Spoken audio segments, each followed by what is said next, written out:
Hey girl, hey, I'm here today to do a much requested slash asked slash what the heck is going on with me video. As you're watching this, I am either about to or have already embarked on my journey around the world. I'm pre-filming some videos so you can watch them while I'm gone. But basically, bottom line, I am studying abroad on a ship and traveling around Asia and Africa and Europe kind of, and I'm gonna be there for 4 months, and that's why I'm pre-recording videos. So I just wanted to make one video that you can refer to for all your questions, all your confusion, self-promo slash, you know, just give you guys all my social media platforms so you can follow me and like get up-to-date updates on my journey and where I am and see cool things that I'm doing. My Twitter and my Instagram are at Kristee Vetter. You can follow me on there.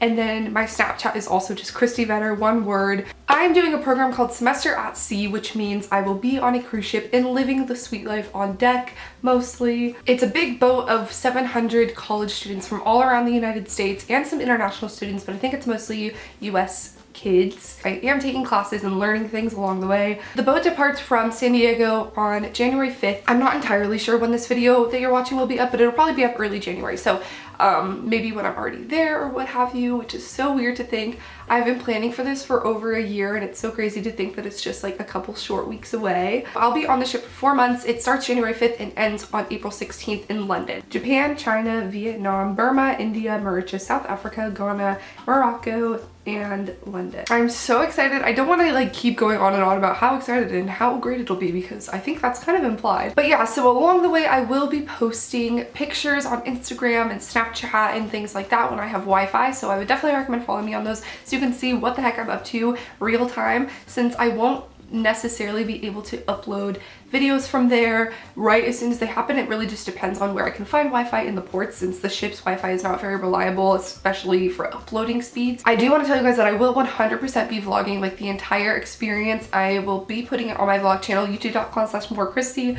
Definitely subscribe to that channel because that's where you'll see like the in-depth videos of my experience and taking you guys with me and see firsthand. So like I said, I don't know about my Wi-Fi situation. I am not getting a cellular international data plan, so I can't rely on using my phone as a hotspot or anything like that. I just basically am going to wing it and maybe upload in a port if I can. You'll have a pre-recorded video every month and then like a update my Voyage experience video every month as well. So you'll have like a video every 2 weeks.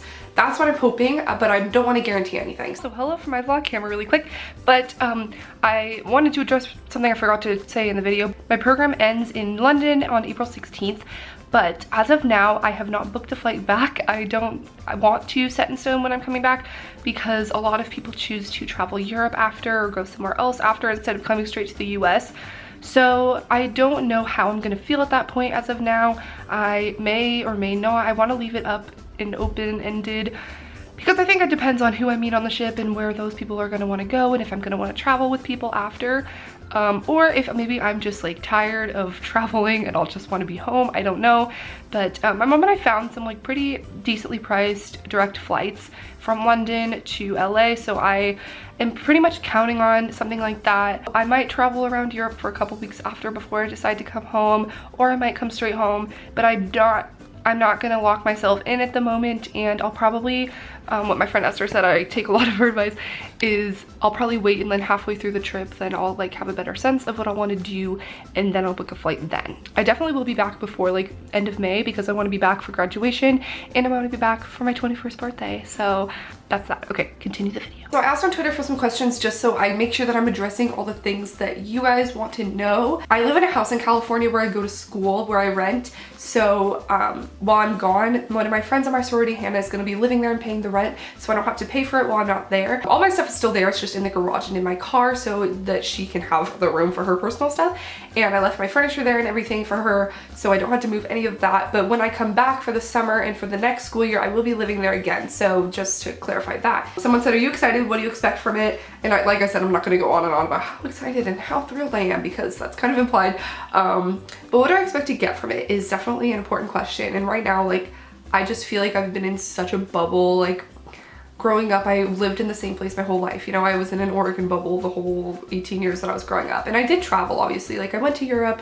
I haven't just been in one place my whole life necessarily, but I feel like I still was very like contained in this bubble of what it was like. And then when I went to California, which is not even that different from Oregon relatively, it was like this whole other bubble. And I felt like I was learning different things, being exposed to different things too in California, in college, and like growing and learning and things like that. But I still feel like I was in a very, like, Orange County is known as like being such a bubble.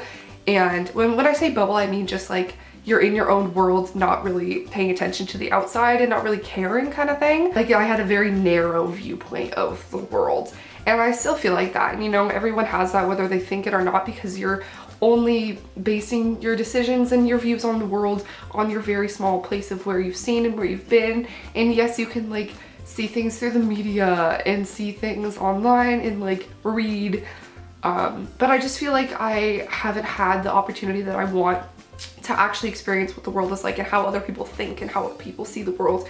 And I feel like that's how you really grow as a person, is to expose yourself to different perspectives. And that's what I'm so excited about on this trip. Is yes, I'm not living in one specific place for an extended amount of time, so I'm not getting the full experience of living in that culture and things. Meet people and talk to them and, you know, struggle with language barriers and not care and just kind of let go of what I've grown to see as my world perspective. I got a question about like where I'm going and how long. So I mentioned where I'm going, but I'm going to be in some places longer than others. So for example, in most places it's like 4 days average. In China, we're gonna be there for a week. Vietnam, we're gonna be there for 5 days. Burma, 5 days. I got a question about like where I'm most excited to see. I'm really excited to go to Burma and India, mostly Burma just because they only opened up their borders to other people a couple years ago. And my friend Esther, who went on this last spring, was telling me like how interesting it is to talk to the people there about their lives, because they have not been like connected to the rest of the world most of their lives, and like it's just such an interesting thing to think about. And I'm really excited because I am dying to go on a sunrise hot air balloon ride in Burma. Like that is my ultimate goal of this whole trip. So that's the place I'm most excited to see. Oh, also I haven't even talked about my classes. So I'm taking 4 classes, which is like the average of what people take on semester at sea.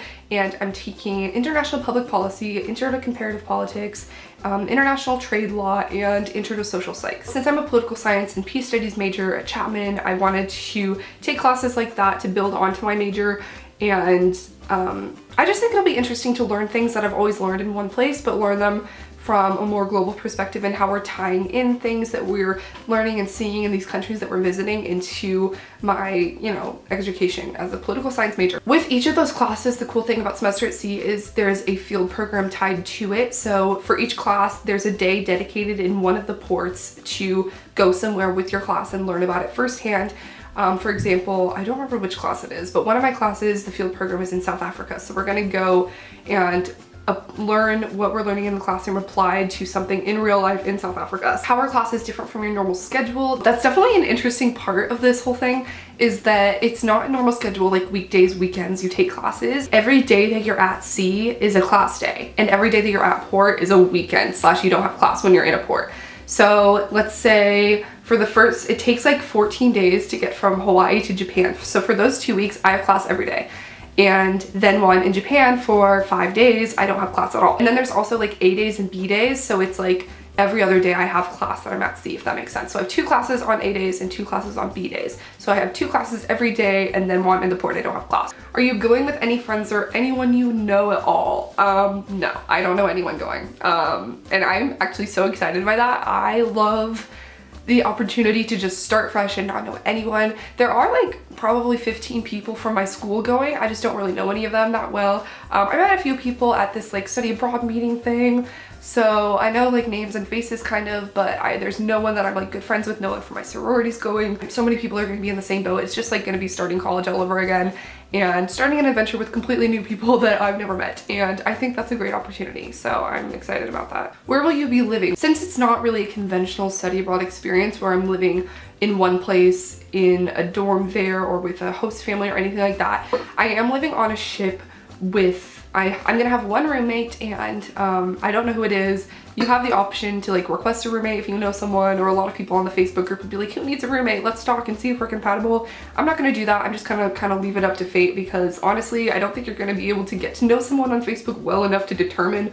whether or not you're a good roommate anyway. So I don't care. I'm just gonna take a random roommate and let's hope they're decent. But I mean, I took a random roommate freshman year of college and it worked out great. Like me and Chloe were best friends, so I'm not too worried about it, honestly. I will be sleeping mostly on the ship, and since it is like a floating campus, like, but also like I am open to totally traveling in country with, because you're allowed to like sleep off the ship or travel around your own just as long as you stay in the country. So maybe like sleeping in hostels for a couple nights or traveling around on my own without coming back to the ship.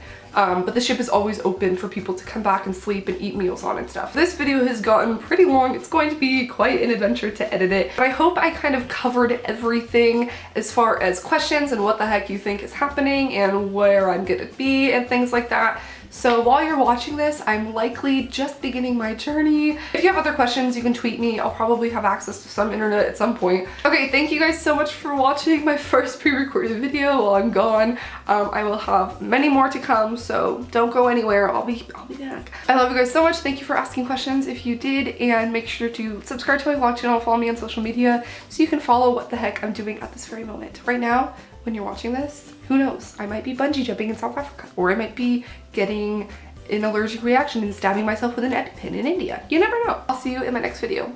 Bye!